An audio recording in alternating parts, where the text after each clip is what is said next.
આજના વિશ્લેષણમાં આપનું સ્વાગત છે. આજે આપણી પાસે રોહિત પટેલ ખીમિયાણા દ્વારા લખાયેલ ખેતી, વ્યાપાર અને ઉદ્યોગ ધંધામાંથી એક અંશ છે. આ લેખ આપણને એક સફર પર લઈ જાય છે, એક સાહસિકની સફર. અને આજના સમયમાં જ્યારે સુરક્ષિત નોકરીનો વિચાર આપણા બધાના મનમાં હોય છે, ત્યારે આ લેખ એક મોટો સવાલ પૂછે છે કે શું આપણે માત્ર નોકરી શોધનારા બની રહેવું છે કે પછી તકોનું નિર્માણ કરનારા બનવું છે. બરાબર.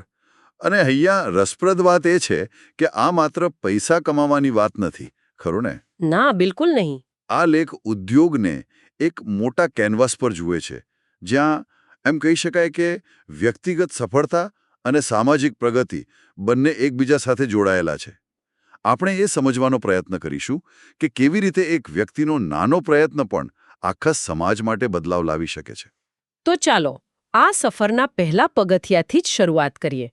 લેખની શરૂઆત જ એ ધારણાને પડકારે છે કે જીવનમાં સ્થિરતા માટે નોકરી જ એકમાત્ર રસ્તો છે. હા, એ કહે છે કે નોકરી માન-સન્માન આપે છે, એમાં કોઈ બેમત નથી. સાચી વાત. પણ સમાજને ખરા અર્થમાં આગળ વધારવાની શક્તિ શેમાં છે? ઉદ્યોગ અને સ્વરોજગારમાં. લેખકનો મુખ્ય ભાર એના પર છે. અને અહીં આત્મનિર્ભર શબ્દ પર ખૂબ ભાર મૂકવામાં આવ્યો છે. પણ આ શબ્દનો વ્યવહારુ અર્થ શું છે? આ ખૂબ જ સારો પ્રશ્ન છે, કારણ કે આત્મનિર્ભરતા શબ્દ આપણે ઘણો સાંભળીએ છીએ. હા, બહુ જ. પણ એનો સાચો અર્થ સમજવો જરૂરી છે. લેખ મુજબ આત્મનિર્ભરતા એટલે માત્ર પોતાની કમાણી કરવી એટલું જ નહીં. તો પછી શું? અને એક સરળ ઉદાહરણથી સમજીએ. માની લો કે કોઈ ગામમાં એક યુવાન એક નાની દૂધની ડેરી શરૂ કરે છે. હવે તે માત્ર પોતે નથી કમાતો. એ ગામના 10 પશુપાલકોને દૂધ વેચવા માટે એક નિશ્ચિત જગ્યા મળી. બરાબર. ડેરીમાં કામ કરવા માટે 2 લોકોને નોકરી મળી.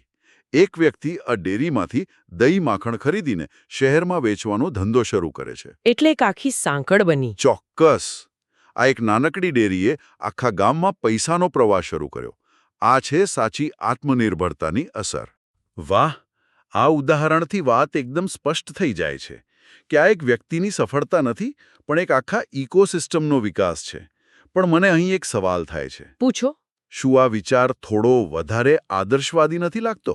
શું દરેક ઉદ્યોગ સમાજને ફાયદો જ પહોંચાડે? તમે સાચો મુદ્દો ઉઠાવ્યો છે. અને લેખક પણ આ વાતને સમજે છે. એટલે જ તેઓ આગળ જતા નૈતિકતાની વાત કરે છે, જેના પર આપણે પછી આવીશું. ઠીક છે. પણ અત્યારે મૂળભૂત સિદ્ધાંતની વાત કરીએ તો કોઈ પણ સારો ઉદ્યોગ મૂલ્યનું સર્જન કરે છે. તે કોઈ સમસ્યાનો ઉકેલ લાવે છે, કોઈ જરૂરિયાત પૂરી પાડે છે. અથવા કોઈ વસ્તુને વધુ સારી બનાવે છે. બરાબર. અને જ્યારે મૂલ્યનું સર્જન થાય ત્યારે તેની હકારાત્મક અસર ફેલાય છે. હા, એ ચોક્કસ છે કે દરેક ઉદ્યોગની અસર એક સરખી નથી હોતી. પણ પાયાનો વિચાર શું છે? કે નોકરીમાં તમે એક સિસ્ટમનો ભાગ છો. જ્યારે ઉદ્યોગમાં તમે એક નવી સિસ્ટમનું નિર્માણ કરો છો. તો આપણે સમજ્યું કે ઉદ્યોગ શા માટે જરૂરી છે. પણ હવે વાત આવે છે સૌથી મુશ્કેલ ભાગની શરૂઆત. લેખમાં એક વાક્ય છે જે મને ખરેખર સ્પર્શી ગયું. દરેક સફળ વેપારી ક્યારેક નવો વેપારી હતો. હા, આપણે હંમેશા સફળતાની ટોચ જ જોઈએ છીએ. અને એ ભૂલી જઈએ છીએ કે દરેક સફળ વ્યક્તિએ શૂન્યથી જ શરૂઆત કરી હતી. લેખમાં શરૂઆતના પડકારોની પણ વાત છે. ગ્રાહકો ન મળવા, નફાને બદલે નુકસાન થવું. આ બધું ખૂબ વાસ્તવિક છે. હા, અને અહીં લેખકે ખૂબ જ મહત્વપૂર્ણ માનસિક બદલાવની વાત કરે છે. સમાજ શરૂઆતના આ સંઘર્ષને શું કહે છે? નિષ્ફળતા. બરાબર. પણ લેખક તેને અનુભવ અને શીખવાની પ્રક્રિયા ગણે છે. આ દૃષ્ટિકોણનો ફેર છે. ચોક્કસ. આ માત્ર શબ્દોની રમત નથી. જેમ આપણે જમીનમાં બીજ વાવીએ તો આપણે એવું નથી કહેતા કે બીજ નિષ્ફળ ગયું. ના, કારણ કે એ તરત નથી ઉગતું. આપણે તેને પાણી આપીએ છીએ, ખાતર નાખીએ છીએ અને ધીરજપૂર્વક રાહ જોઈએ છીએ. એ જ રીતે ધંધામાં શરૂઆતનો સમય એ રોકાણનો સમય છે. પૈસાનું જ નહીં. પણ સમય, મહેનત અને શીખનું રોકાણ જે આ તબક્કામાં ધીરજ ગુમાવી દે, તે ક્યારેય વટવૃક્ષ જોઈ શકતો નથી. એ સાચું છે કે ધીરજ રાખવી પડે. પણ મને લાગે છે કે આજના યુવાનો પાસે એક એવું હથિયાર છે જે કદાચ જૂની પેઢી પાસે નહોતું. અને તે છે ટેકનોલોજી અને માહિતીનો વિસ્ફોટ. લેખક કહે છે કે આવનારી પેઢી માટે ઉદ્યોગ એક નવી દિશા ખોલી રહ્યો છે. ચોક્કસ. અને અહીં લેખક એક રસપ્રદ વાત કહે છે. શું? નવા હોવું એ નબળાઈ નથી, પણ તાકાત છે. ઓ, એ કઈ રીતે? કારણ કે જૂના અને સ્થાપિત વ્યાપારીઓ ઘણીવાર પોતાની પદ્ધતિઓમાં બંધાઈ જાય છે. અમે તો વર્ષોથી આમ જ કરીએ છીએ. આ વિચાર તેમને નવા પ્રયોગો કરતા રોકે છે. હા, એવું બને છે. જ્યારે એક નવો યુવાન બજારમાં આવે છે ત્યારે તેનું મન કોરી સ્લેટ જેવું હોય છે. તે નવી ટેકનોલોજી સરળતાથી અપનાવી શકે છે, સોશિયલ મીડિયાનો ઉપયોગ માર્કેટિંગ માટે કરી શકે છે. અને ગ્રાહકો સુધી પહોંચવાના નવા રસ્તાઓ શોધી શકે છે. બરાબર. લેખકનો ઇશારો એ છે કે અનુભવ નથી એવું વિચારીને ડરવાની જરૂર નથી. કારણ કે તમારી પાસે શીખવાની અને અનુકૂલન સાધવાની સૌથી વધુ ક્ષમતા છે. તો શું એનો અર્થ એવો થયો કે અનુભવ ક્યારેક બોજ પણ બની શકે છે? આ તો બહુ વિરોધાભાસી વાત લાગે છે. બોજ નહીં, પણ જો તે જડતામાં ફેરવાઈ જાય તો અવરોધ જરૂર બની શકે છે. અનુભવ અમૂલ્ય છે, પણ માત્ર ત્યારે જ જ્યારે તેની સાથે બદલાવને સ્વીકારવાની તૈયારી હોય. દુનિયા બહુ ઝડપથી બદલાઈ રહી છે. બિલકુલ. 5 વર્ષ જૂનો અનુભવ આજે કદાચ કામ ન પણ લાગે. એટલે જ નવો સાહસિક જેની પાસે કોઈ પૂર્વગ્રહ નથી તે ક્યારેક વધુ ઝડપથી આગળ વધી શકે છે. કારણ કે એની પાસે ગુમાવવા માટે બહુ ઓછું હોય છે. અને નિષ્ફળ જવાથી એ ઓછો ડરે છે. બરાબર. તો ચાલો માની લઈએ કે એક યુવાને શરૂઆત કરી, સંઘર્ષનો સામનો કર્યો અને હવે તેનો ધંધો ધીમે ધીમે આગળ વધી રહ્યો છે. હવે આવે છે બીજો પડકાર, જે કદાચ બહારથી દેખાતો નથી. લેખમાં નૈતિક મૂલ્યો પર ખૂબ ભાર મૂકવામાં આવ્યો છે. ઈમાનદારી, ગુણવત્તા, સામાજિક જવાબદારી. હા. પણ મારો એક વ્યવહારુ સવાલ છે. જ્યારે બજારમાં સ્પર્ધા આટલી બધી હોય ત્યારે શું ઈમાનદારીથી ટકી રહેવું સહેલું છે? આ એકદમ વાજબી સવાલ છે. અને ઘણા ઉદ્યોગપતિઓ આ દ્વિધાનો સામનો કરે છે. લેખક અહીં ટૂંકા અને લાંબા ગાળાના ફાયદા વચ્ચેનો તફાવત ખૂબ સ્પષ્ટ રીતે સમજાવે છે. જેમ કે કદાચ હલકી ગુણવત્તાનો માલ વાપરીને કે ગ્રાહકને ખોટી માહિતી આપીને તમે આજે થોડા વધારે પૈસા કમાઈ લેશો. આ તરત નફો જેવું છે. જે ખૂબ આકર્ષક લાગે છે. હા, પણ તમે શું ગુમાવી રહ્યા છો? તમે ગ્રાહકનો વિશ્વાસ ગુમાવી રહ્યા છો. અને આજના સમયમાં વિશ્વાસ જ સૌથી મોટી મૂડી છે. ચોક્કસ. જ્યાં એક ખરાબ રિવ્યૂ હજારો લોકો સુધી પહોંચી શકે છે. એટલે કે તમે એમ કહો છો કે નૈતિકતા એ માત્ર સારી વાત નથી, પણ એક સારી બિઝનેસ સ્ટ્રેટેજી છે. બિલકુલ. અને આ રીતે જુઓ. એક રેસ્ટોરન્ટ જે સ્વાદિષ્ટ ભોજન બનાવવા માટે ખર્ચ બચાવવા ખરાબ તેલ વાપરે છે તે કદાચ શરૂઆતમાં વધુ નફો કમાશે.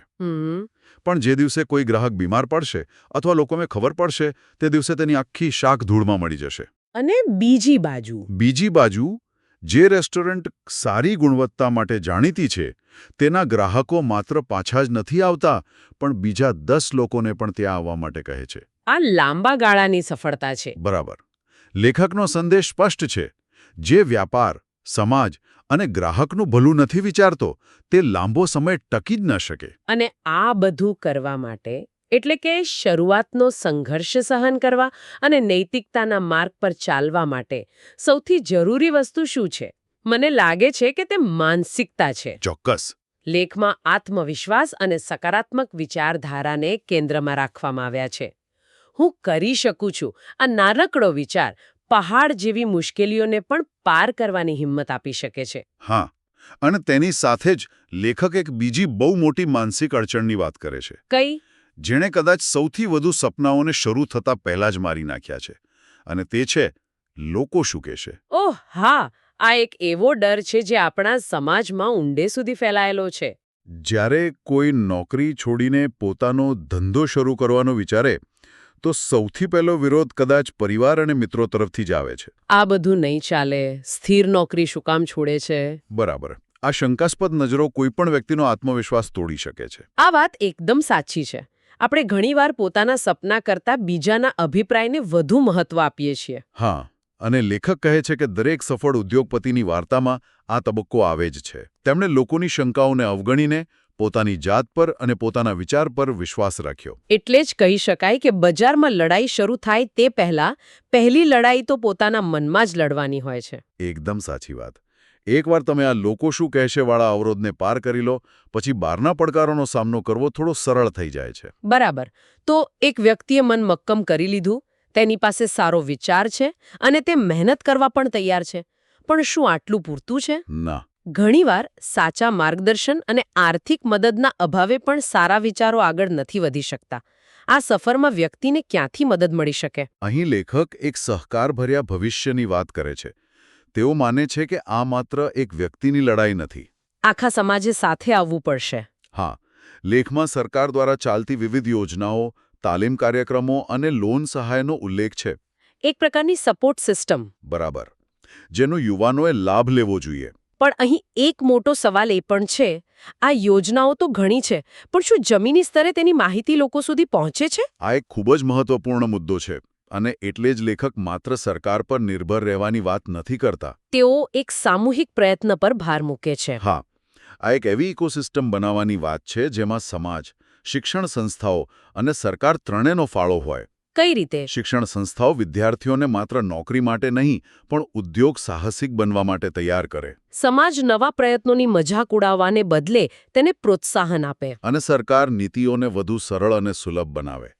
જ્યારે આ ત્રણેય સાથે મળીને કામ કરશે ત્યારે જ નવા વિચારોને પાંગરવા માટે યોગ્ય માહોલ મળશે. તો આ સમગ્ર ચર્ચા પછી આપણે ફરીથી એ જ સફર પર નજર કરીએ.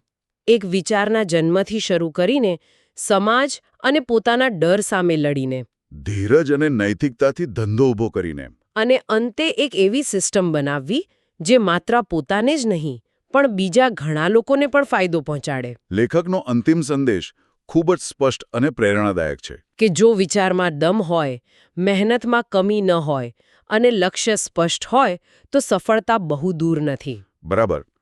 અને આ લેખ આપણને એક મહત્વપૂર્ણ પ્રશ્ન સાથે છોડી જાય છે. લેખમાં આત્મનિર્ભર સમાજ બનાવવાની વાત છે.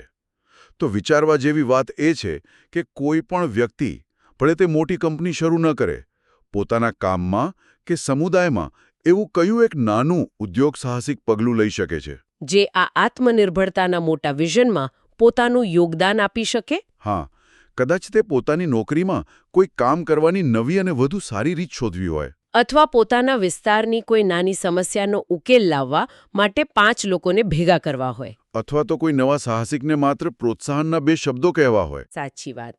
આ નાના પગલાં પણ સામૂહિક રીતે બહુ મોટી અસર કરી શકે છે.